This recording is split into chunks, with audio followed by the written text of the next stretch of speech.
So what I would like to do is briefly, for those of you that don't know me, let's see, gallery view. There we go. Yeah, for those that don't know me, Carl and I did connect at SHOT Show some years ago, and I was wanting to help. I was helping veterans in the way that I knew that or in the way that I thought I could, and he quickly set me straight and helped me out. At the same time, I was also starting my own business, which I failed miserably in multiple ways in the early days, which anybody who has a business that you start on your own knows that you're going to fail. And if you don't fail, you won't succeed. And that's kind of goes hand in hand with it. And through those failures and through that journey led me to a bunch of really awesome successes. And we did this last year, which was awesome. And we're doing it again. So real first up, I think that we also have, and I've got the questions up here as well. And anybody that pipes in, I will actually pull up the chat. So for those of you that are on Zoom, please drop questions in there as well. And which Bryce actually just said that. Thanks, Bryce. Good to see your name. And as well as Facebook. So I've got Facebook pulled up as well. So if you're dropping questions on Facebook, please let me know that, I'll bring those up as well. So let's start with Jason. You're the sponsor for this thing. So why don't we go ahead and give me the 30-second elevator pitch of who you are and your background and also the business. Got it. Thanks, Nick. My name is Jason Gaver. First, I'd like to say thanks to Carl and the Gallant Few for putting this together. It's absolutely amazing, and we're proud to be a part of it. I'm a Navy veteran who, much like most of the panelists here, and I would assume the folks who are dialed in, left the service and tried to figure out who I was and what I was going to do with my life. Went to work in the defense industry, went to college, started a family, all that stuff, and muddled my way through it. And eventually got into entrepreneurship and had this dream of one day developing something that would allow me to take those connections that I had built over the years and bring them together from folks all over the world. So about less than a year ago, a partner of mine, a guy by the name of Chad Gleaton, he's a former Ranger, still wears the uniform for the Alaska National Guard, works for the ATF. We started Veteran Business Connection.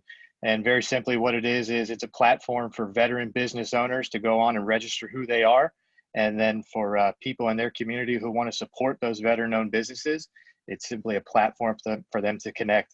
It doesn't cost anybody anything.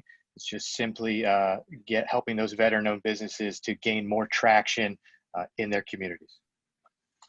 Excellent. Okay, so then let's go with Adam Bird, Heroes Media Group. Thanks, everybody. Adam Bird, 9-year Army Guard veteran, got out of the military and bounced around from corporate jobs for quite a while until I kind of got the bug in radio. Started off in radio for about a year, old school terrestrial radio, and then started doing podcasts. Started my first company doing podcasting. Had that for about 3.5 years with a business partner. We had parted that, went our separate ways, and the very next day I started what is now Heroes Media Group. I consult and help people start their podcasts. We do hosting, and I also help authors publish their books and audiobooks. Excellent. Do you help out a lot of Navy SEALs? Had a few. All right. Adam Davies, Bunker Labs. Is he on? Yeah. No? Okay. Mike. I'm Michael Spiva. I'm a U.S. Army veteran. I got out of the military in 2011, and then alcoholism and a bunch of other things took over. And I got in a little bit of trouble, and to get around my restricted driving permit, I opened up a business, and now I own Charlie Mike's Beef Jerky and Balls Deep Beef Jerky. And through that, I've just started an empire. And that's basically it. Excellent. And then that's the list I have. Looks like we have a couple other people. And the one that says Faucet Marketing. You want to introduce yourself? Sure. My name is Brandon Wong. I'm the founder of Faucet Marketing. Basically, I just got out of the Marine Corps 2011, started my own real estate company and marketing agency. And let's say I was an infantry in the Marine Corps. 2000, I was in Ramadi 2008 into 2009. And I'm also the founder of Veteran Circles, which is essentially a local for-profit with a social enterprise mission of cultivating veteran entrepreneurs. And we do started as a Facebook group with about 1,500 members, local veterans and veteran business owners in Dallas Fort Worth, and started doing monthly meetups. And so I've been doing that and growing Veteran Circles. So thank you. Excellent. And then my man, Johnny Slicks. What's up, everybody? Awesome to see so many people. It's really cool. For you guys that don't know who I am Johnny from Johnny Slicks. I was in the Marine Corps. My hair started thinning out really bad. I was just getting out of the military, so I had to grow my beard out like it's tradition. So my hair started thinning out, and I had a problem, and no one could solve it for me, just like every other problem you have in life. I came to that realization, so I decided to take it upon myself to learn the science between hair and the products we use. And when I got out, transitional, had no money. So I ended up selling plasma for ingredients, for jars, for trial and error of does the product work, does it not? Ended up finding a solution that helped my hair regrow. It was switching off of chemical filled products that are very common to organic products. And got up with Nick in 2018 and things just skyrocketed straight up. And that's where we're at now. Excellent. Thank you, John. Mr. Kelly. How's it going, everybody? I'm PK in the Flower Mound or DFW area. Known Carl now for a little over a decade, I believe. But I got out of the Army, 2nd Ranger Battalion in 2011. And it's been quite a journey. It's been interesting. And last year, I had the opportunity to buy a kitchen tune-up franchise. I was the DFW sales manager for whopping 53 days before I bought it. And here I am, and I also have Orange Diamond Remodeling Solutions, a little play on Ranger Battalion, and that's kind of my brand. How long you been doing it? Right at a year with this, Right. and I had a small business in Fayetteville, Arkansas before moving back here as well. Excellent. Okay. So I want to go into all of I really want to talk about the hard stuff, because I think that people get overwhelmed with starting businesses. And I hear this a lot, like, how do you start a business? Because there's Google out there, but it's overwhelming to a lot of veterans, individuals at all, just overwhelming on how do you start a business and what you do and whatnot. So Brandon, can I ask you, like, how did you get your business started? Were you scared coming out of the Marine Corps at 2011, or like, how did that happen for you, and what were some of the fears that you might have had going into it? Sure. I actually did it kind of a weird way. I don't really recommend people do this. That's usually the way everyone starts. Yeah. You do have the option of, if you work a 9-to-5 job, to sort of side hustle it for a while and then figure things out and then grow your business that way. But I straight up quit my job. I just gave him my 2 weeks notice, and I was like, I'm gonna figure this out. Because I was just a young single dude, not worried about too much. And I'd been in Ramadi, Iraq, and so I'm just like, yeah, if I survive that, this is nothing, And so I went and I bought a house, got into the biggest debt of my life, and then I quit my job. So don't recommend doing that, but there was a bit of a fear factor. It's like taking a leap of faith in yourself when you do that, when you do something like that. And I was just like, yeah, I got to figure this out for myself, and did that, and had to trying to think of what specifically helped me overcome that fear. I guess just coming back from Iraq. Probably has something to do with Ramadi, I would imagine. Yeah, and just being disconnected, there's actually a huge benefit in being deployed in that in Were some you ways were you married or anything at the time? Do you have kids or no, married, or you were single? single. Yeah. Yeah. So Um, at the end of the day, you know how to camp. So it's like, yeah. I could like be a I can get an professional homeless isomat person. and a sleeping bag and Yeah. at Matter of the end fact, of I the still day, had some of I'll that figure it gear. out. Yeah. So I was So like, you guys all heard that. Don't do that. Don't buy a house and then quit your job. yeah. But Well, I want because to it get into more obviously of that gets. later. Go ahead. I want to get more into that later. I want to get into after that. I Sure. missed one. Lucy, I'm sorry. Can you jump in? Hi, my name is Lucy Kaba of Kaba Fitness and Nutrition. I got out of the Army a really long time ago in '96. I was married at the time and pregnant.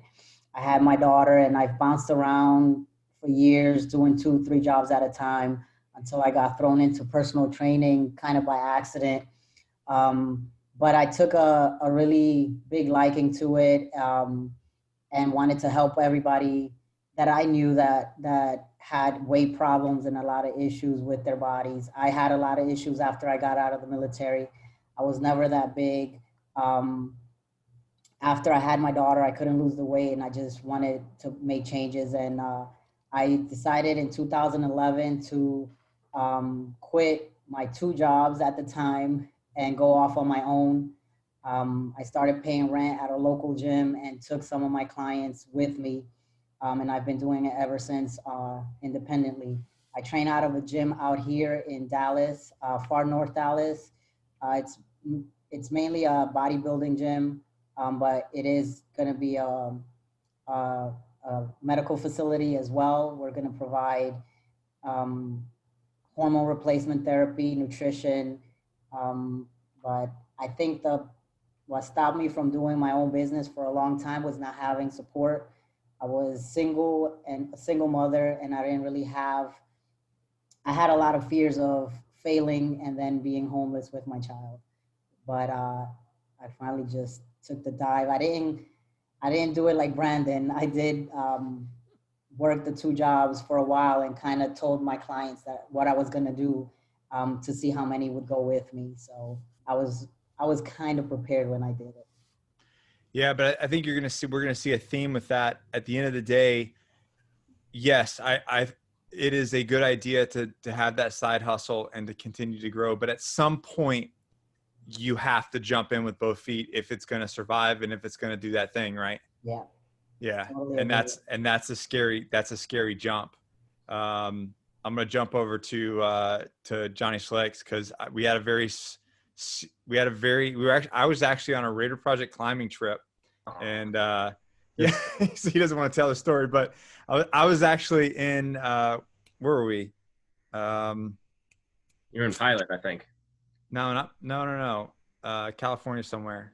Joshua Tree. We were in Joshua Tree. I was in the RV. We had a long day. I was dehydrated, and I get a call from Mr. Slicks, and I'll let you finish the story. Go ahead. Yeah, I was working at a barber shop. I was doing the best job ever. I was actually signing up people who walked in and signed them up for a reservation at the barber shop. I know it's, a dream job there.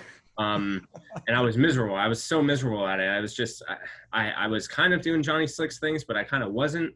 I would go by the office. This is after me and Nick already linked up, and he gave me a little room here at the office to make my products at.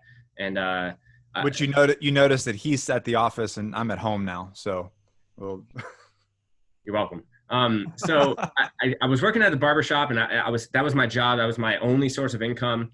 And he was just telling me, come on, you got to go Johnny Slicks full time. Like if you really want it to skyrocket, you got to put both feet in and stop dipping your toes in.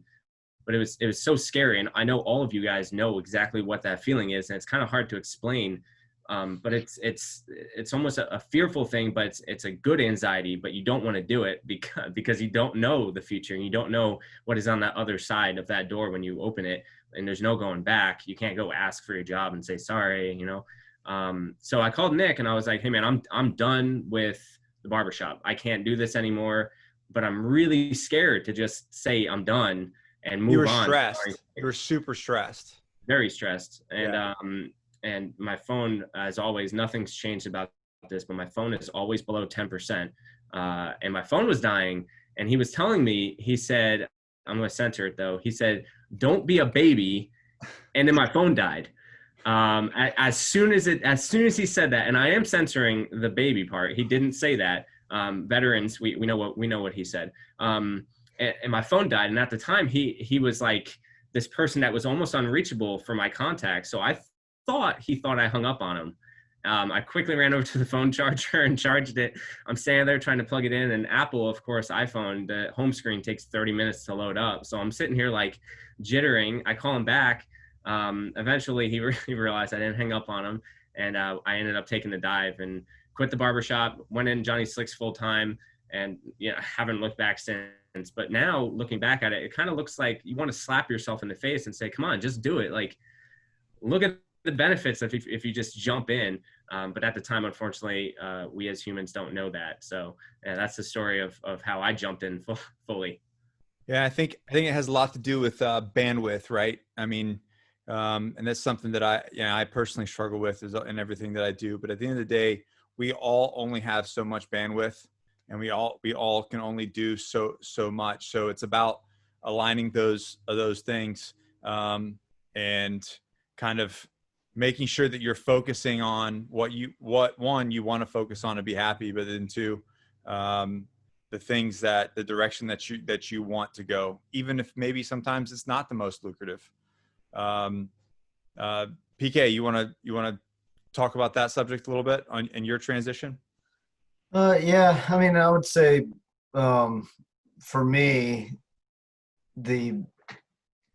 I have to wear a lot of different hats right now as I'm building the business, and soon to be adding more salespeople and project managers, which is a big key for me in the efficiency of what I do. But I still get my hands dirty and do, I would say, between 40 and 50% of the work I still do on my own. I have one crew that works independently, and a lead guy that does a lot of that stuff for me. And then I fill in the gaps with other little stuff to keep revenue up. And we have one of the things that we offer is we call it the 1-day tune-up.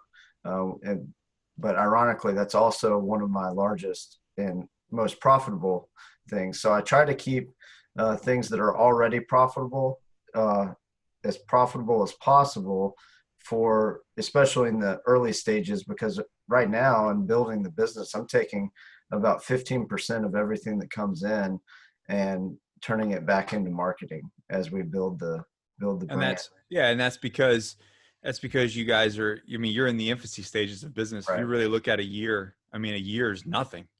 Right. A year for you probably has flown by.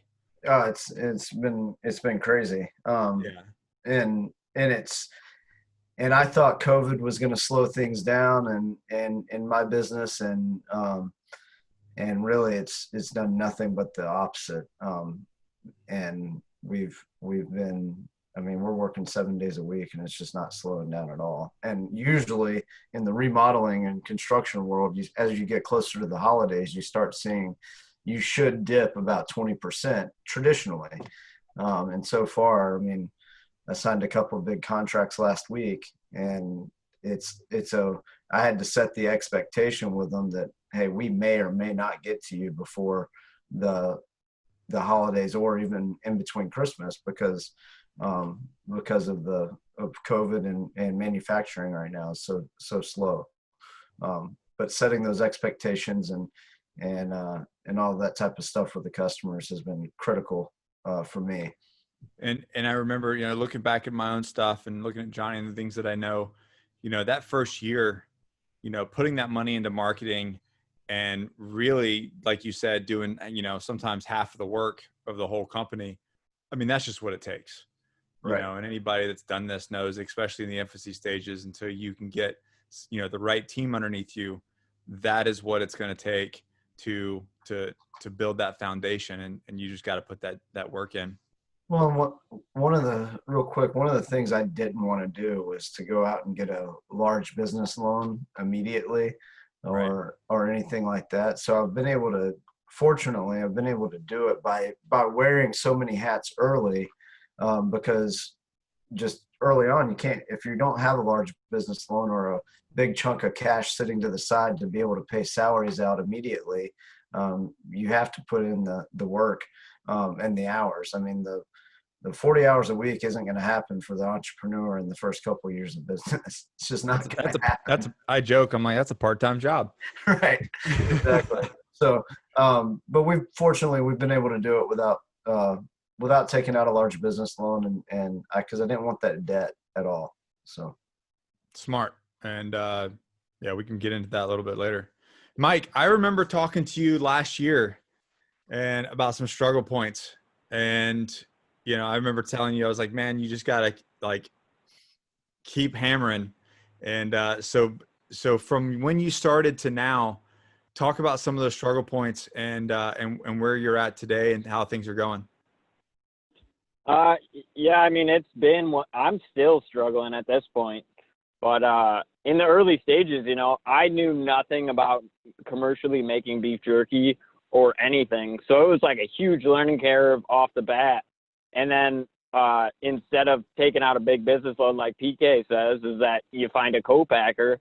And probably in the last 2 years, I've dealt with about 6 different businesses, and 5 of them took me for a ride. And this last one that I just got, probably it's been 4 months since I've had him. And finally, I'm finding someone that's like doing quality work, and it's been basically a 2-year struggle.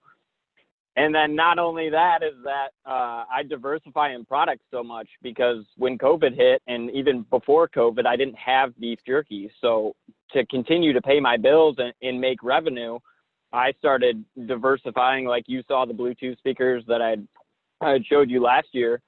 And then that even diversified farther to where now I stock, like my warehouse has like 10,000 ammo cans in it. So now not only am I selling beef jerky to vendors, I'm also selling ammo cans to like 6 gun stores. Like today I'm in Indiana. I just dropped off a $5,000 order. So that's an interesting, you know, point, because typically, like same with me. So I call my first business a colossal failure, even though, you know, it still technically makes money. I tell people all the time, and a lot of you guys probably, how many is this their first business, are still working on their first business? Yeah. Okay. Yeah. I know Johnny and then Lucy, but you've been at it, and I'm going to talk about Jason, you as well. This is technically your first business. Oh, second. Yeah, I got 2, and then the nonprofit would be actually a 3rd one. So Okay. So typically what happens is we fail our first time.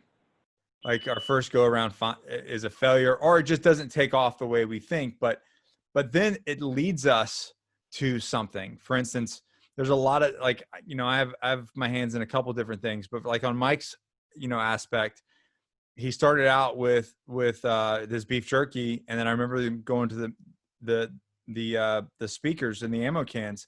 He never would have gotten there unless he would have started with the beef jerky, because he never would have reached the problem to then had to pivot and had to create something outside of that, or had the idea to do something. And a lot of people are like, well, you know, what if I fail? Well, you're going to fail. But the whole point is to fail and to continue on that journey, because if I never would have started my first company, I would never end up being what we have now, and what we have with Johnny Slicks, and then some of the other things that I work on. I never would have walked down that yellow brick road. And the same with Mike. If he would have never started the beef jerky, he would never have walked down that yellow brick road, had the issue to where, you know, he had to pivot, he had to innovate and think of something else. Does that sound about right, Mike? Yeah, I mean, starting a business is pretty hard. It's not impossible. There's no manual or technical manual that says, like, here, this is all the things you need to do. It's basically you do something for a while, and then you run into a problem and you adapt and you overcome. It's just like the military. And so early on in my business, I ran into a lot of roadblocks. And you know, everybody wants to talk and say, you know, you should just go get a job, but you just have to overcome all that talk and everything else and just keep going on, because like now today with how crazy my packaging and everything else is, it's just, it was a 2-year struggle. And I still, to this day, I mean, I work like 5 a.m. to 10 p.m. every day. And I'm glad you brought up the military thing, because that's what it's all about. And people are, Adam, get your brain tuned up, because you're coming on next. That's where people, it's funny to me, because we come from a military community, and all of a sudden it's like starting a business is this unbelievable like task that we can't do. But at the end of the day, it's an operation, and it's all in the execution. It's just executing. Some patrols don't work, some missions fail, but at the end of the day, we just execute. And that's what, Mike, that's what you've been doing, is just, you've been continuously executing. And, you know, through enough execution comes success. And that's mainly out of trial and error. Yeah, one of my favorite things is if it doesn't make dollars, it doesn't make sense.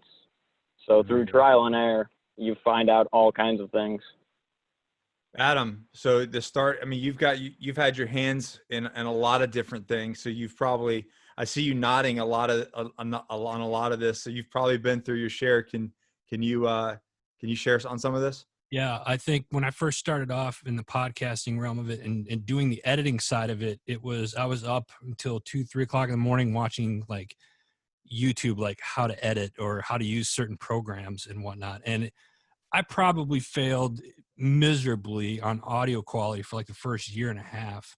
And then I'm going almost 10 years now in doing production. I'm still not satisfied with it. I'm still, you know, it's constantly changing and whatnot. And you never will be. Yeah, you know.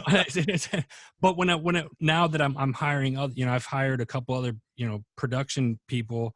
I'm very picky. Like it's got to sound a certain way, and but I think, you know, it was just like a lot of these guys were saying, it's trial and error, just in pushing through that, not giving up.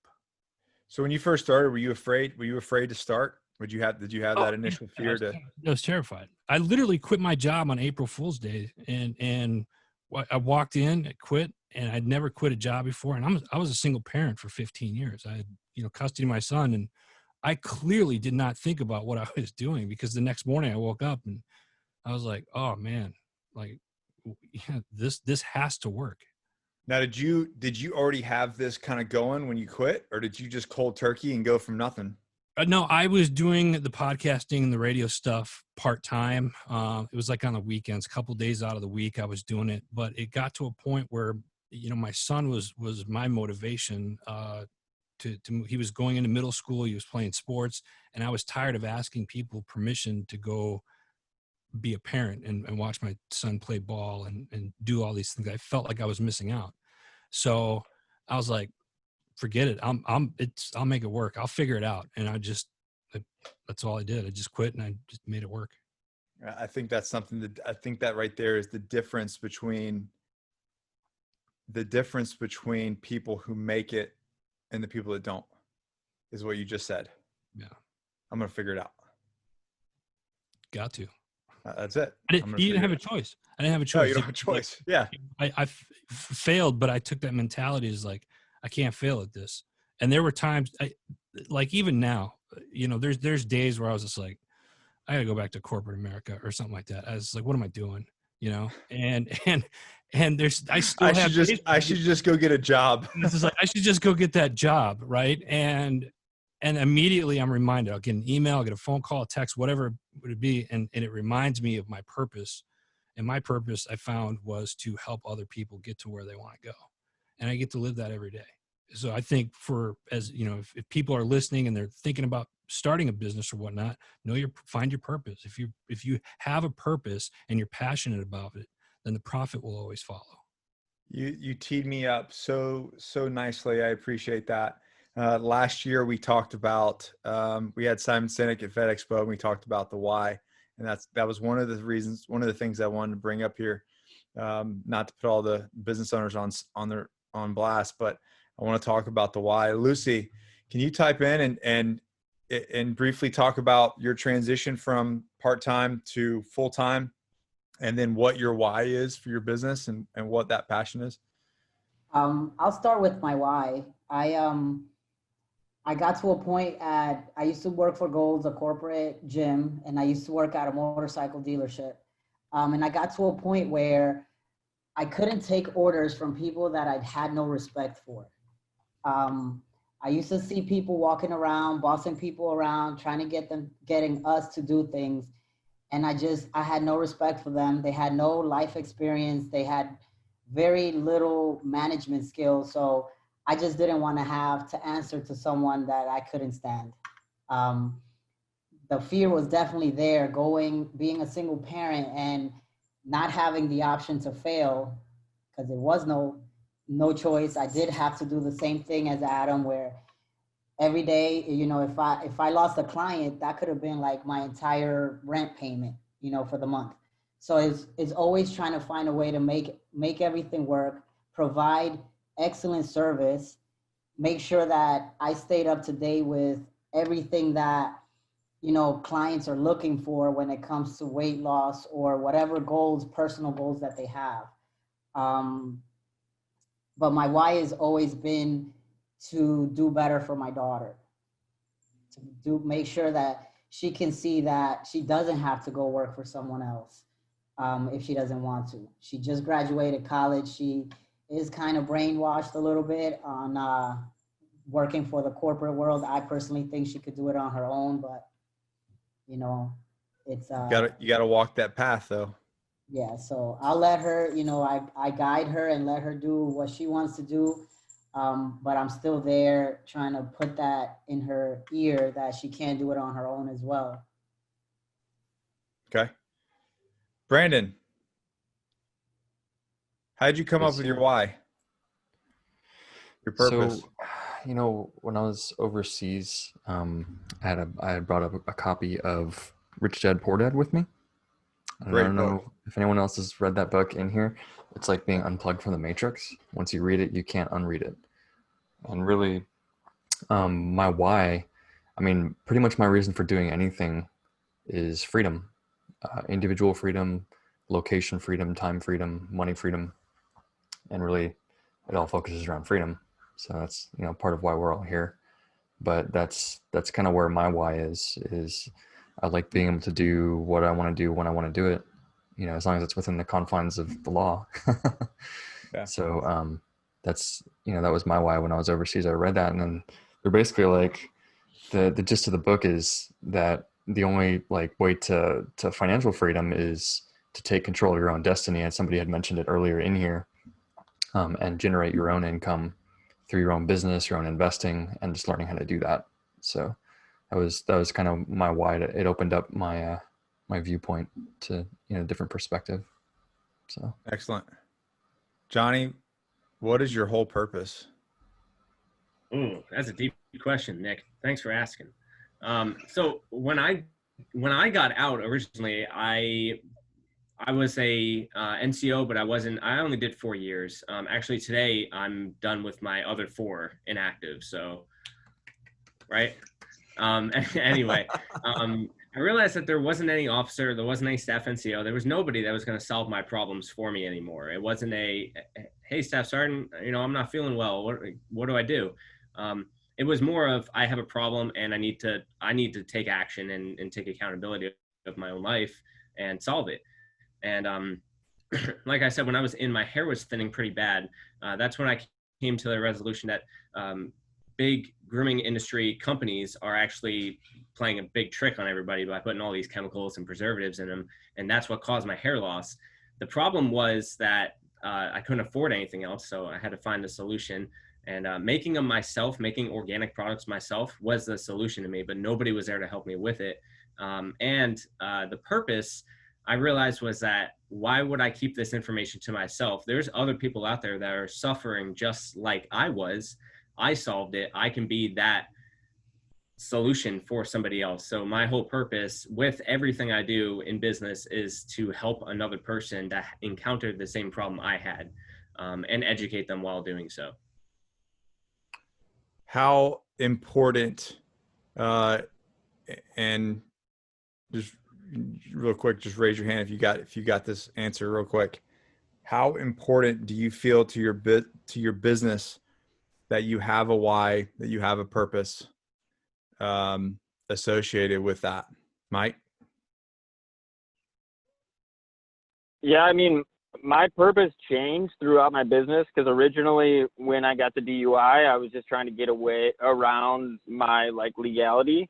But the more that I grinded and built the business, then the why became clearer because I donate a portion of all my beef jerky sales to the Gallant Few because you guys helped me out so much. Like, whatever, if I met Carl 3 years ago, you guys basically took me from somebody that was fractured and destroyed to what I am today. And since, I'm thankful for that, I donate all the time to the Gallant Few, which is going to be more prevalent now that I actually have beef jerky. But I think that it evolved. And then Griff said in one of his interviews, the guy that owns Combat Flip Flops, he said that, the World War II guys were the best generation of veterans ever. And he said something along the lines of, well, why can't post 9/11 veterans be the best veterans ever?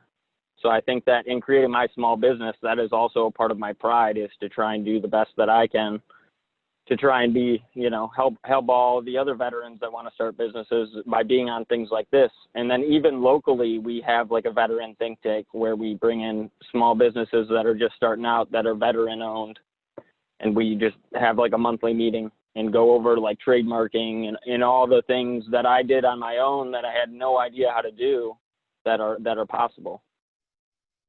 PK? Yeah, I'd say the why for me is, and I have a direction in a defined direction in which I'm trying to take things as far as who I hire for employment. And I just recently hired a veteran that got out 3 years ago. He's in the 82nd Airborne. And I'm hoping to groom him to be a project manager because I like the idea of promoting in-house type of thing. But really it's to take care of the people that work for me, and also to give back to the veteran community.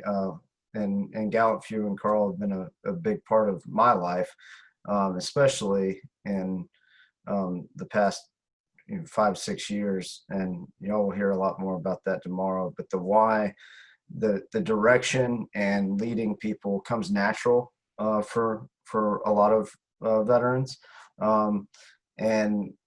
And for me, I was not a good employee.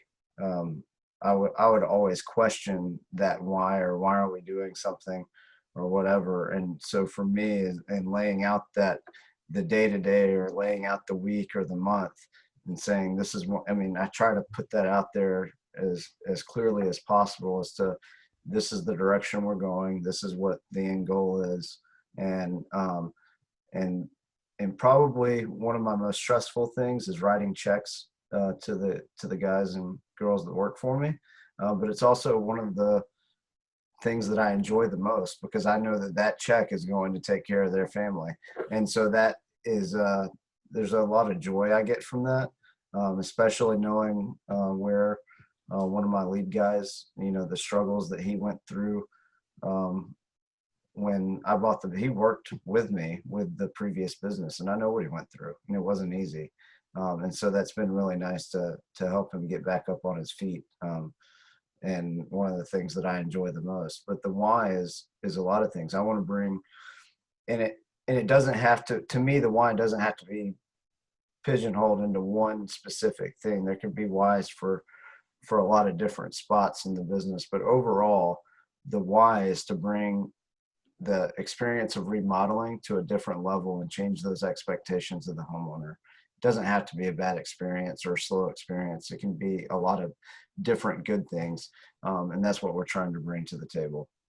I think the reason why it's so important is because it gives the owner operator or an individual, their left and right lateral limits. If you look at it from like a military standpoint, right?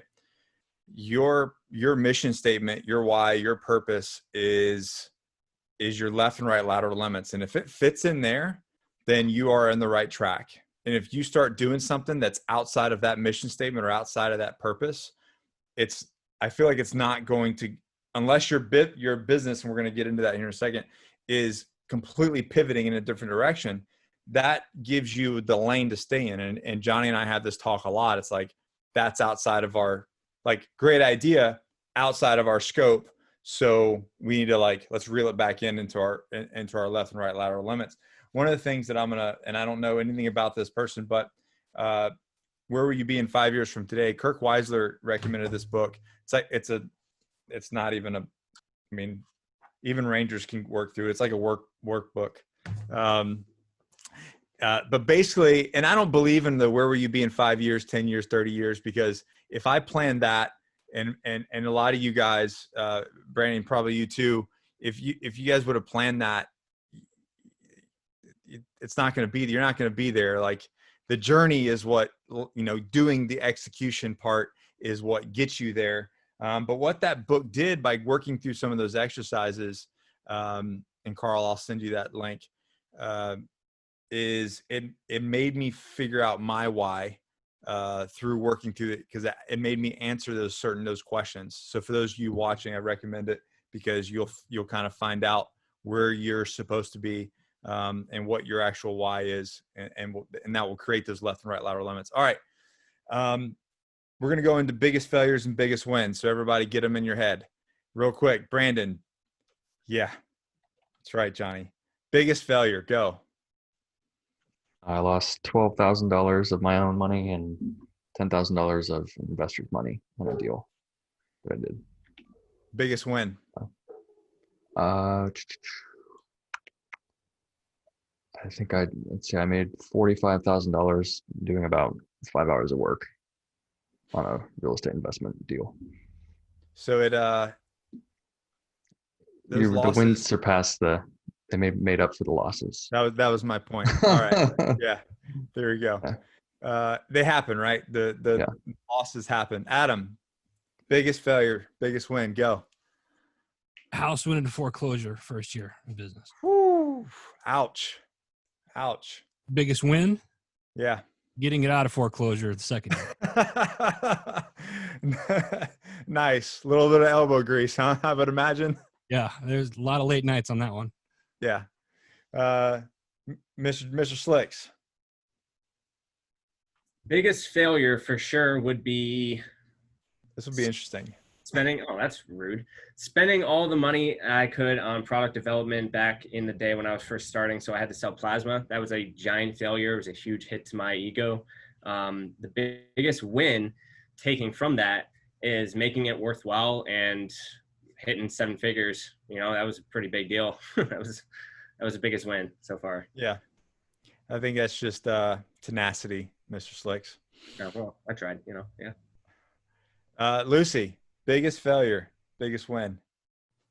When I first started training, I kept hearing everybody say, when are you going to get a real job? So I never took personal training as a real, seriously. I was making great money in New York, but I didn't take it seriously. So little by little, I lost pretty much all my clients. I ended up having to go and work for one of them. Biggest win was being able to help my daughter graduate college with debt-free. Congratulations. As somebody who has a kid in college now, that I know that is quite amazing. Yeah, it's funny that people say that it's go get a real job when the fitness industry is $1 billion industry. 23 billion. Yeah. So sure, go get a real job, right? Yeah. PK. I would say biggest failure. I mean, there's a lot of them, but the biggest one's probably not pulling the trigger and trusting other people to do the job soon enough. And that's a good one. And hire and taking the leap to go ahead and hire earlier would have been more beneficial for me, and taking more off of my shoulders to free up more time. And time is probably my biggest asset that I don't have enough of. And then biggest win is we did about $135,000 worth of business last month, which was our 9th month in business. Congratulations. Thanks. Jason. Biggest failure was not paying attention to the market. I missed an opportunity to grow the business substantially and got to watch a competitor in the same space do so. So that kind of sucked. Biggest win was taking I own a landscape supply business down here outside of Wilmington, taking that business from $250,000 a year up over $1 million. So that was a good feeling, seeing that growth and knowing that all the hard work and late nights and 40-hour days paid off. Mike, you talked a little bit about it, but in a snapshot, biggest failure and biggest win. My biggest failure probably is that I fired one co-packer, and then I waited 7 months for another co-packer to get their USDA number. And I still have no idea what happened to that co-packer because I never heard anything. I got ghosted. And this is a business lesson that I do quite frequently, is that I put all my eggs in one basket because I find somebody that I like, and I can't do that anymore. It happened to me recently with labels too. And then my biggest win at this point is the fact that I have a co-packer now that's shipping me 2 pallets of beef jerky as we speak. So to go from no jerky to having as much jerky as I can order is pretty awesome. Excellent. Yeah, and I think that is, you kind of hit it. You kind of talked about hesitating firing somebody, and I think that is a thing that we can get caught up into, especially the individuals that care about people. And I'm definitely one of them. But sometimes those people that are holding those teams back, you have to cut weight sometimes. And it can be a distributor. It can be something like that. It can be a relationship. But when it comes to business, at the end of the day, it's about the business's health.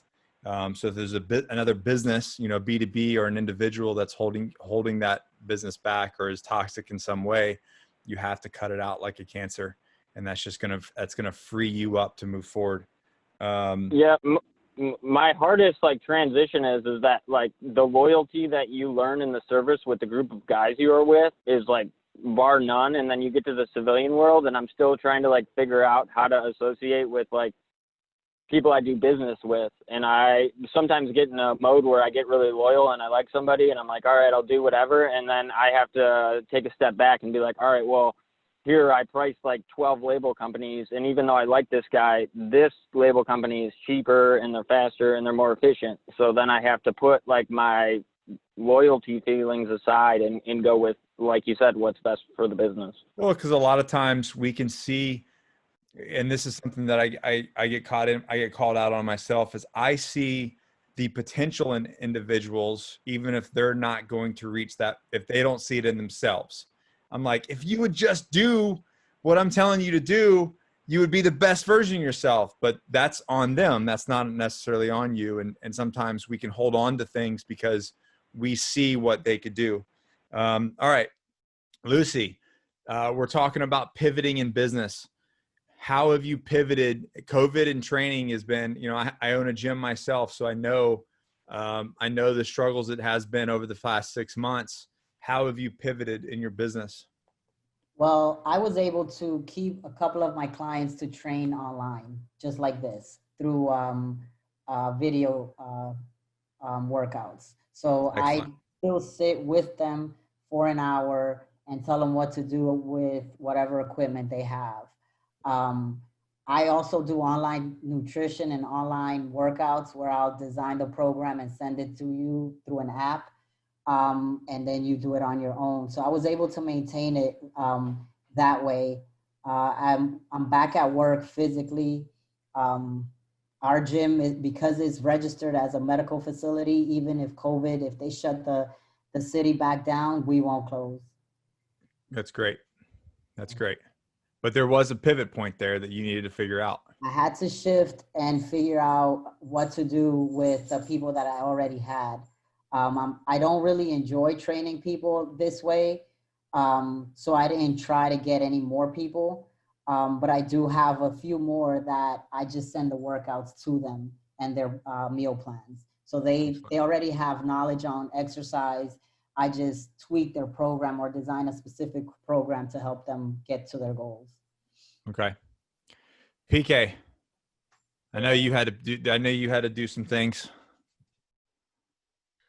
Yeah, we had to do quite a bit actually, because in the beginning, when I started the business, I registered as a general contractor, which makes me essential during COVID. It actually worked out, but driving new business was difficult. So what I did for a lot of our one-day tune-up type stuff that, low in revenue, but highest profit margin per job as far as how quickly we can turn it. What I did is I introduced an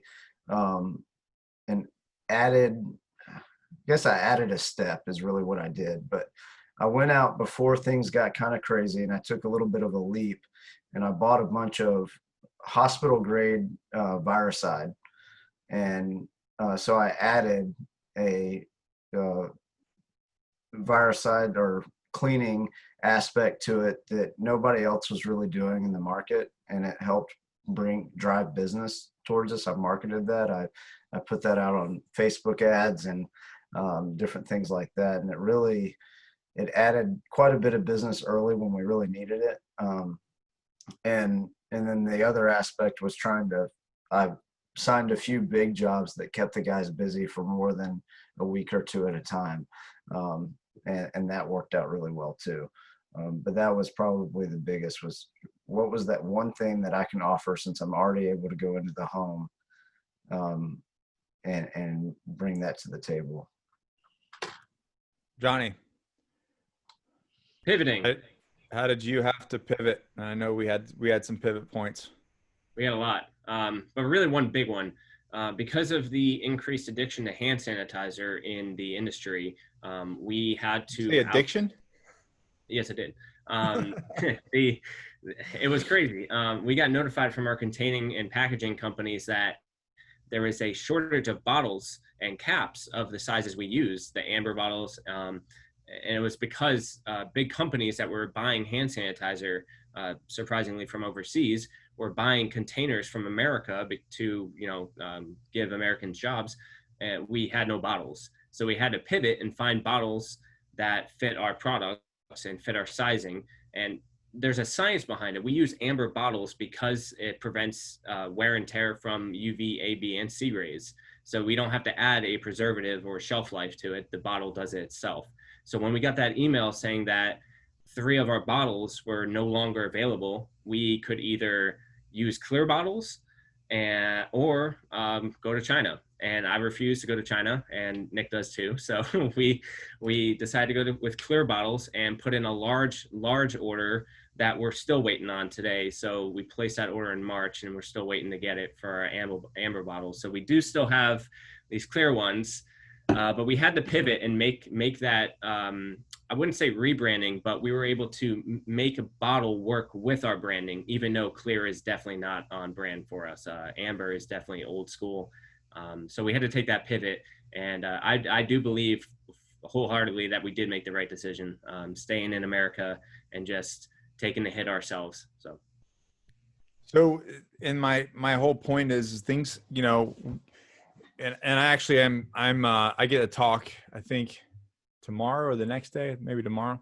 And one of the things that I'll talk about is controlling what you can control. And you guys, obviously we can't control COVID. We can't control all these things that are happening, but what can we control? We can innovate. And the difference between people who are successful and the people who fail are the people that innovate and pivot. So when you hit problems, to those of you watching, when you guys hit problems, remember you execute, and you pivot and innovate always. And in the end, you will fail. That's a given. It's like the guy with the steps and the juggling the plates. And then I love that. That's like one of my favorite little memes. The whole crowd is watching this guy juggle plates, but all the steps down there is just littered with broken plates. And that's really the truth of the whole thing is you guys are out there executing You know, your houses are going to foreclosure. You're getting ridiculed. There's a million things going on. Losing money, which I've done tons of. But at the end of the day, it's all about executing, and it's all about being innovative and pivoting when there's problems. And this has probably been one of the hardest time for entrepreneurs. And for those of you that are out there doing it, congratulations, because it's hard, but it's rewarding. But that's it. Hey, I thank you guys for letting me bring you guys together. Carl, thanks for having me on. Yeah. Hey, Nick, before you let everybody go here, I want to say one of the things that you also do is reach out to other veteran entrepreneurs, right? So when you talk about what do, we pivot, we do those things, but we talk to our support network. And if you don't have one, then you create one. And a number of veterans that are on this, I know, have spoken with you because they've said, hey, I'd really like to pick Nick's brain for a minute. Would you connect me? And I want to say thank you, because you are always available when one of these veterans needs to talk, needs a little bit of information, and they're like, oh, what, you're going to connect me with Nick? He's got like 8 million YouTube followers. Yeah, I'll connect you with Nick, because he'll talk to you, right? So that part of the community, that's important. And it's important that everybody understands that, you know, we're all a team, we're all equals, we're all wanting to take care of our families and our communities, and helping each other stay solid and steady is important. And Nick, you do a great job of that. Thank you, Carl. Can I touch on that real quick? A lot of people have this misinterpretation that information is somehow like locked down or guarded. And unless you have like some sort of, like, for instance, like Johnny Slicks, we have a formula. Okay, that's patent, that's private. But how we do business, how you market, how you do these things, these are not super secret things. These are things that should be shared with the other people so that they can be successful. You know, for instance, like, you know, Adam, like how to get good sound quality. That information is not top secret. It's out there. It's just us just figuring it out. And I think you hit it on the nail, is us sharing that information so that, you know, all the veteran business individuals, entrepreneurs are successful. Thank you, Carl. Nick, thanks for saying that. And panel, thank you. I'm going to have you guys clear off.